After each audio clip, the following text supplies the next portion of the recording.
አላህ ከፈጠረው ነገር ሁሉ ጠንካራው ምንድነው አሏቸው። አላህ ብዙ ነገር ፈጥሯል። ብረት ፈጥሯል፣ አለት ፈጥሯል፣ ዳይመንድ ፈጥሯል። ጠንካራው ምንድነው አሏቸው። ብረት አሏቸው። ግን ከብረት ደግሞ ይጠነከራል አሉ። ምንድነው አሏቸው? ሰዓት አሏቸው። ሰዓት ብረትን ያቀልጠዋል አይደል? ስለዚህ ከብረት የጠነከረ ማን ነው? ሰዓት ነው ማለት ነው። ከሰዓት ደግሞ ይጠነከራል አሉ። እሱ ምንድነው? ውሃ ነው አሉ። ውሃ ሰዓትን ያጠፋዋል አይደለም? ከሰዓት ውሃ ይበረታል ማለት ነው። ውሃን ደግሞ የሚያሸንፈዋል ማን ነው? ደመና አሉ። ደመና ውሃን ተሸክሞት ይበራል አይደል? ደመና ይጠነክራል አሉ። ከደመና ደግሞ ይጠነከራል አሉ። እሱ ምንድነው? ንፋስ ያወዛውዘዋል ደመናን ከቀኝ ወደ ግራ። ከንፋስ ደግሞ ይጠነከራል አሉ። እሱ ማን ነው? የሰው ልጅ አሉ።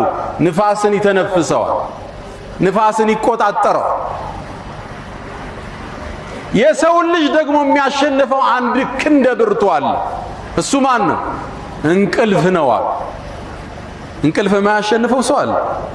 ጀግና በለው፣ ዓሊም በለው፣ ሀብታም በለው፣ ንጉስ በለው፣ እንቅልፍ ከመጣ እጅ መስጠት ነው አይደል? እንዴት እንደወደቀ ማያውቀው ማለት ሲነሳ ነው የሚያውቀው። እንቅልፍን ደግሞ የሚያሸንፍ አንድ ብርቱ አለ። እሱ ምንድነው? ጭንቀት ነው። ሐሳብ፣ ትካዜ፣ ሀም ይባላል። ሀም ያለው ሰው እንቅልፍ ይመጣዋል፣ ይወስዳል።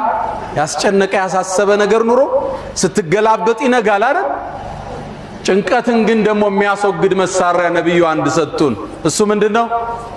ዚክር ይባላል። አላ አላህ አዋጅ አለ።